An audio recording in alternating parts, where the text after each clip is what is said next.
কোম্পানির মালিক যে মেয়েটিকে সবার সামনে অপমান করছিলেন এবং বলছিলেন যে তোমার মতো মেয়ের জন্যই আমাদের কোম্পানি নষ্ট হয়ে গেছে, আমাদের সবচেয়ে বড় ভুল হলো তোমাদের মতো মানুষদের চাকরি দেওয়া। কিন্তু পরে যখন তার আসল সত্যটা জানা গেল, তখন এমন কিছু ঘটল যা কেউ স্বপ্নেও কল্পনা করেনি। শহরের ব্যস্ততার মধ্যে একটি উঁচু বিল্ডিংয়ের ৭ তলায় কোম্পানির পরিবেশ প্রতিদিনের মতোই ব্যস্ত ছিল। সেদিন সকাল থেকেই কাজের চাপ খুব বেশি। ক্লায়েন্টের ফাইল জমা দেওয়ার শেষ তারিখ ছিল। সন্ধ্যা তাড়াতাড়ি রিপোর্ট চূড়ান্ত করছিল। তখনই একটি কল এলো এবং তারপর অন্য একটি ফাইলের সতর্কতা। এই তাড়াহুড়োয় সে একটি ইমেল পাঠালো, কিন্তু একটি ভুল হয়ে গেল। ইমেলে ভুল ডকুমেন্ট অ্যাটাচ হয়ে গেল। হয়তো তার মনেও হয়েছিল যে কিছু গণ্ডগোল হয়েছে, কিন্তু ততক্ষণে ইমেল পাঠানো হয়ে গিয়েছিল। সে একটা শ্বাস নিল এবং ভাবল, ঠিক আছে, এখনই ঠিক করে নেব। সে জানত না যে আগামী কয়েক মিনিট তার জীবনের সবচেয়ে কঠিন মুহূর্ত হতে চলেছে। একটু পরে আরব, মালিকের ছেলে, যে সম্প্রতি বিদেশ থেকে পড়াশোনা করে ফিরেছিল, অফিসে প্রবেশ করল। তাকে দেখেই সবাই সোজা হয়ে বসে গেল। সে সন্ধ্যার কাছে গেল এবং বলল, সন্ধ্যা, সেই কাজটা হয়েছে কি যা আপনাকে কাল দিয়েছিলাম? সন্ধ্যা বলল, স্যার, ওটাই একটু সময় লাগবে। আমার তাড়াহুড়োয় একটা ভুল হয়ে গেছে। ক্লায়েন্টকে ভুল ফাইল চলে গেছে। আমি সেটা এখনই ঠিক করে দিচ্ছি, আপনি চিন্তা করবেন না। সন্ধ্যা যখনই জানালো যে ক্লায়েন্টকে ভুল ফাইল পাঠানো হয়েছে, আরবের ভ্রু কুঁচকে গেল। সে জোরে বলল, এ কি করলেন সন্ধ্যা? তার কণ্ঠে বিরক্তি ছিল। সন্ধ্যা বলল, সরি স্যার, আমি বলছি, একটু ভুল হয়ে গিয়েছিল, আমি এখনই ঠিক করে দিচ্ছি, সরি। আরব মাঝপথেই থামিয়ে দিল। এটাই কি আপনার পেশাদারিত্ব? এত বছর ধরে কাজ করছেন আর এত বড় অসাবধানতা? এখানে আমাদের কোম্পানির নাম ডুবছে আর আপনাকে শুধু সরি বললেই হলো? পুরো অফিসে নিস্তব্ধতা নেমে এলো। সবার দৃষ্টি এখন সন্ধ্যার দিকে। সে কিছু বলার চেষ্টা করল, স্যার প্লিজ একবার, কিন্তু আরব আরও কঠোর সুরে বলল, আমার কোনো অজুহাত শুনতে হবে না, আমার ফলাফল চাই। যদি আপনার দ্বারা এতটুকুও না হয়, তবে হয়তো এখন আপনার বিশ্রাম নেওয়া উচিত। তার এই কথাটি তীরের মতো লাগল। সন্ধ্যার হাত কাঁপতে লাগল, কম্পিউটার স্ক্রিন ঝাপসা লাগতে লাগল। কেউ কেউ তার দিকে সহানুভূতি নিয়ে তাকালো, কিন্তু কেউ কিছু বলল না। সে কেবল এক মুহূর্তের জন্য চুপ রইল এবং তারপর ধীরে ধীরে মাথা নিচু করল। আরব ঘুরে দাঁড়ালো এবং নিজের কেবিনে চলে গেল। কেউ কিছু বলল না। পরিবেশ এতটাই ভারী ছিল যে লোকেরা তাদের কিবোর্ডের টাইপিং পর্যন্ত আস্তে করে দিল। সন্ধ্যা নিজের চেয়ারে বসে রইল, কিন্তু তার ভেতরে কিছু ভেঙে গেছিল। সে প্রথমবারের মতো অনুভব করল যে যে জায়গাটা এক সময় তার কাছে সম্মানের ছিল, এখন সেটাই তাকে কষ্ট দিচ্ছে। কিন্তু সে নিজেকে সামলে নিল যাতে কেউ দেখতে না পারে। সন্ধ্যা পর্যন্ত সে কারো সঙ্গে কথা না বলে নিজের সব কাজ গুছিয়ে নিল। ডেস্কে থাকা ফাইলগুলি সাজিয়ে রাখল, কম্পিউটার শাটডাউন করল এবং ধীরে ধীরে নিজের পার্স থেকে একটি সাদা খাম বের করল। সেটা ছিল ইস্তফাপত্র। কিছুক্ষণ সে সেটার দিকে তাকিয়ে রইল, তারপর গভীর শ্বাস নিয়ে উঠল এবং সোজা আরবের কেবিনের দিকে চলে গেল। দরজায় আলতো করে টোকা দিল, স্যার। আরব ওপরের দিকে তাকালো। হ্যাঁ। সন্ধ্যা চুপচাপ খামটি টেবিলের ওপর রাখল। এটা কি? আরব জিজ্ঞাসা করল। আমার ইস্তফা। কিন্তু সন্ধ্যা, আরব কিছু বলার চেষ্টা করল, কিন্তু সন্ধ্যা ঘুরে দাঁড়িয়েছিল। সে দরজা খুলল এবং বেরিয়ে গেল। সন্ধ্যার হাঁটার গতি ছিল ধীর। প্রতিটা পদক্ষেপ যেন সেই ইমারত থেকে দূরে সরে যাচ্ছিল, যেখানে সে তার জীবনের বছরগুলি কাটিয়েছিল। লিফটের কাছে এসে নিজেকে দেখল। সে আর সেই সন্ধ্যা ছিল না যে প্রতিটি চ্যালেঞ্জের সামনা হাসি মুখে করত। এখন সে এমন এক সন্ধ্যা ছিল যার আত্মসম্মান কারো কথার আঘাতে চূর্ণ বিচূর্ণ হয়ে গেছে। পরের দিন সকাল। অফিসের দরজা খুলল, কিন্তু পরিবেশ প্রতিদিনের মতো ছিল না।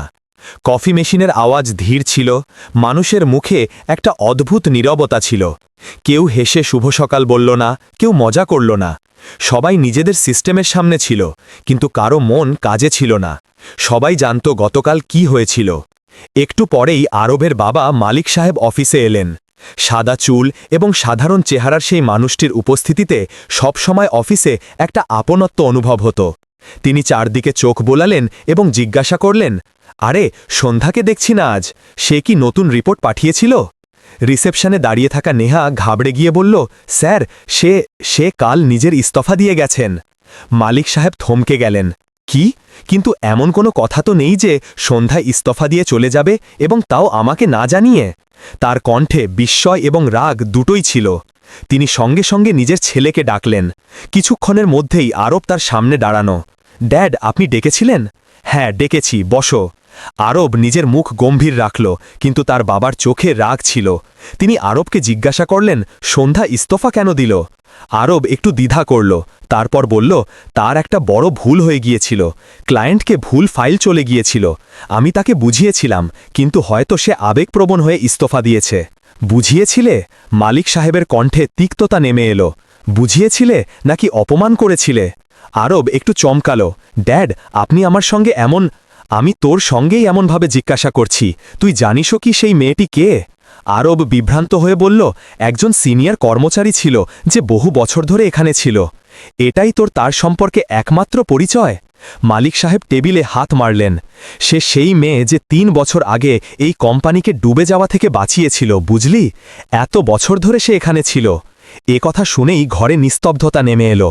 মালিক সাহেব আরও বললেন, যখন তুই বাইরে পড়াশোনা করতে গিয়েছিলি তখন এই কোম্পানির কাছে একটাও ক্লায়েন্ট ছিল না। আমরা ধ্বংসের মুখে ছিলাম। সন্ধ্যাই ছিল যে শুধু এই কোম্পানিকে বাঁচায়নি, বরং আমাদের আবার দাঁড় করিয়েছে। সে একা মেয়ে রাত রাত জেগে কাজ করত। তুই জানিস না সে কতটা পরিশ্রম করেছে। যদি সে না থাকত তবে আজ এই কোম্পানি, এই ইমারত, এই নাম কিছুই থাকত না। এ কথা শুনেই আরবের মুখ ফ্যাকাশে হয়ে গেল। তার কালকের নিজের কথা মনে পড়ল। সেই প্রতিটি শব্দ, প্রতিটি কটাক্ষ এখন তার হৃদয়ে তীরের মতো বিঁধছিল। আমি তাকে সবার সামনে বকেছিলাম, সে ফিসফিস করে বলল। মালিক সাহেব মাথা নিচু করে বললেন, আরব, ভুল সবারই হয়, কিন্তু যে অন্যকে ছোট করে নিজেকে বড় মনে করে সে মানুষ নয়, অহংকারী হয়। আরব মালিক সাহেবকে বলল, ড্যাড, আমি খুব বড় ভুল করে ফেলেছি। হ্যাঁ, এবং এখন সেই ভুল তোকে শুধারে হবে। যা, ক্ষমা চেয়ে আয় তার কাছে। আরব কিছু না বলে মাথা নাড়ল এবং অফিস থেকে বেরিয়ে গেল। সে সন্ধ্যার বাড়িতে পৌঁছালো, দরজায় আলতো করে টোকা দিল। কিছুক্ষণ পর দরজা খুলল। সন্ধ্যা সামনে ছিল। আরবের কাছে কোনো শব্দ ছিল না। সে ধীরে বলল, সন্ধ্যা, আমি ক্ষমা চাইতে এসেছি। সন্ধ্যা শুধু এক মুহূর্তের জন্য তাকে দেখল। সে সেই একই লোক ছিল যে গতকাল তার পৃথিবী নাড়িয়ে দিয়েছিল। কেন এসেছেন আপনি? সে জিজ্ঞাসা করল। এই কথা বলতে যে ভুল আমার হয়েছে, আমি অনুতপ্ত। সন্ধ্যা হাসল, কিন্তু সেই হাসি যন্ত্রণায় ভরা ছিল। অনুতাপ? অনুতাপ তখন হয় যখন কেউ অনুভব করে যে সে মানুষকে নয়, তার আত্মসম্মানকে ভেঙেছে। আরব মাথা নিচু করল এবং বলল, আমি অনুভব করছি, সত্যি, আপনি চাইলে আমাকে শাস্তি দিন, কিন্তু ক্ষমা করে দিন। সন্ধ্যা বলল, ক্ষমা করা সহজ আরব সাহেব, কিন্তু সম্মান, সেটা একবার ভেঙে গেলে আর কখনো ফিরে আসে না। আরব কিছুক্ষণ চুপ করে দাঁড়িয়ে রইল, তারপর বলল, আমি বুঝেছি, আর কিছু বলবো না, শুধু একবার ক্ষমা করে দাও। সন্ধ্যা বলল, আরব সাহেব, যখন আঘাত আত্মসম্মানে লাগে তখন কারোর জন্য ক্ষমা বের হয় না। ভালো হবে যে আপনি এই ব্যাপারটা এখানেই শেষ করুন। আরব কিছু বলল না। সে ঘুরে দাঁড়াল, পা বাড়াল এবং বাড়ির দিকে ফিরে চলল। তার প্রতিটি পদক্ষেপ ভারী ছিল, যেন মাটি তাকে আটকে রাখছিল। দরজার হালকা আওয়াজ হলো এবং দুজনের মধ্যে একটা নীরব ফাটল রয়ে গেল। সেই রাত আরবের জন্য খুব লম্বা ছিল। সে তার ঘরে বসে রইল, বাবার কথা, সন্ধ্যার কণ্ঠস্বর এবং নিজের ভুল, তিনটেই একসাথে মাথায় ঘুরতে লাগল। চোখে ঘুম এলো যদি, তবে অপরাধবোধের সাথে। সে অনুভব করল শুধু একটি ভুল, কারো কেরিয়ার নয়, কারো আত্মাকেও ভেঙেছে। সে ভাবতে থাকল, কখনো কখনো মানুষ সব কিছু বুঝতে দেরি করে দেয় এবং যখন বুঝতে পারে তখন অনেক কিছু হারিয়ে ফেলে। দিন পেরিয়ে যেতে লাগল, কিন্তু কোম্পানির পরিবেশ আর আগের মতো রইল না। সন্ধ্যার চলে যাওয়ার পর অফিসের দেয়ালে একটা অদ্ভুত নীরবতা ছেয়ে গেল।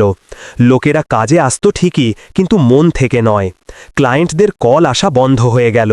রিপোর্টগুলিতে ভুল বাড়তে লাগল। প্রতিটি মিটিং অসম্পূর্ণ থেকে যেত, যেন কেউ দিক নির্দেশনায় কেড়ে নিয়েছে। আরবের মুখ থেকে এখন অহংকারের বদলে উদ্বেগ ঝরে পড়ত। সে নিজেকে কাজে ডুবিয়ে দিত, রাত জেগে চেষ্টা করত সব ঠিক করে দিতে। কিন্তু যখনই কোনো প্রজেক্টে সমস্যা আসত, তার মনে পড়ত, যদি সন্ধ্যা থাকত তবে হয়তো সব সামলে যেত। একদিন কোম্পানির এক পুরনো ক্লায়েন্ট মিটিংয়ে এলো। সে বলল, আপনাদের কাছে সেই পুরনো টিমটা নেই? সেই মেয়েটি কোথায় যে কাজ সামলাতো? সন্ধ্যা? আরব চুপ রইল। ক্লায়েন্ট মাথা নাড়ল। তাকে ছাড়া এই কোম্পানিটা কিছুটা অসম্পূর্ণ লাগে। সেই বাক্যটি আরবের হৃদয়ে বাজতে লাগল। মালিক সাহেব মিটিং শেষ হবার পর বললেন, দেখলি তো বাবা, যখন সম্মান চলে যায় তখন কাজ আপনা আপনি কমে যায়। আরব কিছু বলল না, শুধু ধীরে বলল, ড্যাড, এখন শুধু একটাই রাস্তা বাকি আছে, ক্ষমা। পরের দিন সকালেই আরব এবং তার বাবা সন্ধ্যার বাড়ির বাইরে দাঁড়িয়েছিলেন। দরজা খুলল, সন্ধ্যার বাবা সামনে ছিলেন। তিনি দুজনকে দেখলেন এবং তাদের দ্বিধা বুঝতে পারলেন। আসুন, ভেতরে আসুন মালিক সাহেব, তিনি শান্ত সুরে বললেন। সন্ধ্যা ভেতরে এলো, শাড়ির আঁচল আলতো করে ঠিক করতে করতে। যখনই সে মালিক সাহেবকে দেখল, নমস্কার করল। মালিক সাহেব নমস্কার নিলেন এবং তাড়াতাড়ি হাত জোড় করে দিলেন। বেটি, ভুল আমাদের হয়েছে, আমাদের ক্ষমা করে দাও। সন্ধ্যা কিছু বলল না, শুধু চুপচাপ শুনতে লাগল। আরব এগিয়ে গেল এবং কাঁপানো সুরে বলল, সন্ধ্যা, আমি জানি না আমি আমার কথা কিভাবে বলবো, কিন্তু আমি শুধু নিজের ভুল নয়, আমার অহংকারের জন্যও লজ্জিত। যদি আমি সময় ফিরিয়ে আনতে পারতাম তবে কখনো সেই শব্দগুলো বলতাম না। সন্ধ্যা শান্ত সুরে বলল, ভুল শোধরানো যায় আরব, কিন্তু ক্ষত তখনই ভরে যখন ক্ষমা সত্যি হয়। মালিক সাহেব বললেন, আমরা শুধু ক্ষমা চাইতে নয়, একটা অনুরোধ নিয়ে এসেছি। কোম্পানি ডুবে যাওয়ার মুখে, লোকদের চাকরি ঝুঁকির মধ্যে। তোমাকে ছাড়া এটা চলতে পারে না, দয়া করে ফিরে এসো। সন্ধ্যার চোখে জল এসে গেল।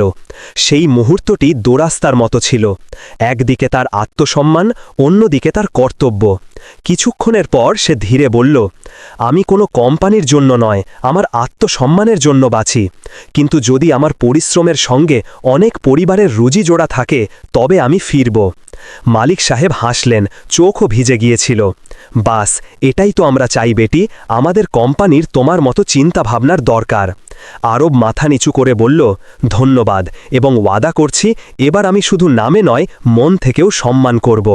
সন্ধ্যা হালকা হাসল, সেই হাসিটি প্রথমবারের মতো ছিল, যেখানে রাগ নয় বরং ক্ষমার ঝলক ছিল। কয়েক সপ্তাহ পর সন্ধ্যা কোম্পানি পুনরায় পরামর্শদাতা হিসেবে জয়েন করল। প্রথম দিনই সে দেখল এখন সবাই আরও বেশি বিনয়ী, আরও বেশি শ্রোতা। ধীরে ধীরে কোম্পানি আবার উঠে দাঁড়ালো, ক্লায়েন্টরা ফিরতে লাগলো, প্রজেক্ট সফল হতে লাগলো, কর্মচারীদের মধ্যে শক্তি ফিরে এলো। কিন্তু তখনও সন্ধ্যার জীবনে এমন একটি মুহূর্ত আসা বাকি ছিল যা সে কখনো কল্পনা করেনি। দিনের সাথে সাথে সবকিছু স্বাভাবিক হতে লাগল। আরব এখন আর আগের মতো ছিল না। তার কণ্ঠে এখন অহংকার নয় বরং বিনয় ছিল। সে প্রতিটি মিটিংয়ের আগে সন্ধ্যার মতামত অবশ্যই নিত এবং প্রতিটি সিদ্ধান্তের আগে তার কথা শুনত। ধীরে ধীরে দুজনের মধ্যে যে দূরত্ব একসময় অপমানের কারণে তৈরি হয়েছিল, এখন বোঝার কারণে তা মিটতে লাগল। গভীর রাত পর্যন্ত প্রজেক্টে কাজ করার সময় দুজনের মধ্যে কথা বাড়তে লাগল। কখনো কোনো ক্লায়েন্টের রিপোর্ট নিয়ে আলোচনা হতো, তো কখনো জীবন নিয়ে। তারা দুজন এখন একসাথে বসে কথা বলতো, হাসত এবং অনেক সময় চুপও থাকত। কিন্তু সেই নীরবতাতেও একটা গভীরতা ছিল।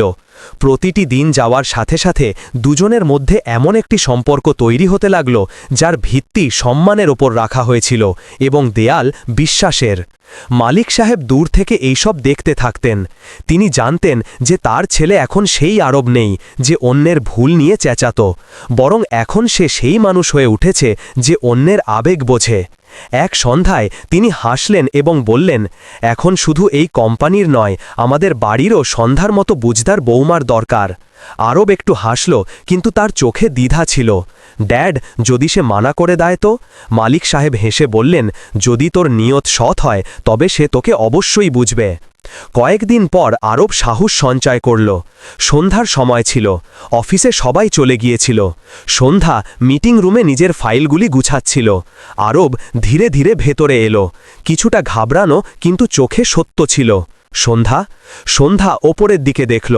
হ্যাঁ আরব, কোনো কাজ ছিল? হ্যাঁ, কাজ তো আছে, কিন্তু সেটা এই কোম্পানির নয়, আমার। সন্ধ্যা হালকা হাসি নিয়ে বলল, কি মানে? আরব এক মুহূর্ত থেমে বলল, আমি এখন সেই লোক নই যে তোমাকে কাঁদিয়েছিল, এখন আমি সেই হতে চাই যে তোমার মুখে হাসি আনবে। সন্ধ্যা কিছুক্ষণ তাকে দেখতে রইল। তার চোখে সেই পুরনো ব্যথা এখন বিগতকালের মতো ছিল। ধীরে বলল, সম্পর্ক ইজ্জত সম্মান দিয়ে শুরু হলে তবেই টেকে আরব, আর তুমি সেই ইজ্জত সম্মান ফিরিয়ে দিয়েছ। আরবের চোখ ভিজে গেল। সে হালকা সুরে বলল, তবে কি আমি এটাকে হ্যাঁ ধরব? সন্ধ্যা হেসে দিল এবং সেই হাসি, সেই মুহূর্ত তাদের নতুন শুরু হয়ে গেল। বিয়ে ছিল সাধারণ, কিন্তু তাতে সত্যের উষ্ণতা ছিল। অফিসে সবাই খুশি ছিল এবং মালিক সাহেবের চোখ গর্বে ভিজেছিল। তিনি বললেন, আজ আমার গর্ব যে আমার ছেলে শুধু একটি মেয়ের সঙ্গে নয়, তার আত্মসম্মানের সঙ্গেও সম্পর্ক গড়েছে। কয়েক মাস পর মালিক সাহেব কোম্পানির মালিকানা দুজনের নামে করে দিলেন। তিনি বললেন, এখন এটা শুধু কোম্পানি নয়, একটি পরিবার, এবং এই পরিবারের ভিত্তি সম্মানের ওপর দাঁড়িয়ে। আরব এবং সন্ধ্যা ঝুঁকে তার পা ছুঁয়ে প্রণাম করল। সন্ধ্যার চোখে জল ছিল, কিন্তু সেই জল দুঃখের নয়, গর্বের ছিল। সন্ধ্যার সময় ছিল। দুজনে অফিসের বারান্দায় দাঁড়িয়েছিল। আরব ধীরে বলল, কাশ যদি আমি সেদিন সেই ভুলটা না করতাম। সন্ধ্যা বলল, কখনো কখনো জীবন আমাদের ফেলে দিয়ে তবেই শেখায় কিভাবে উঠতে হয়। আরব তার দিকে তাকাল এবং প্রথমবারের মতো কিছু না বলে সব বুঝে গেল।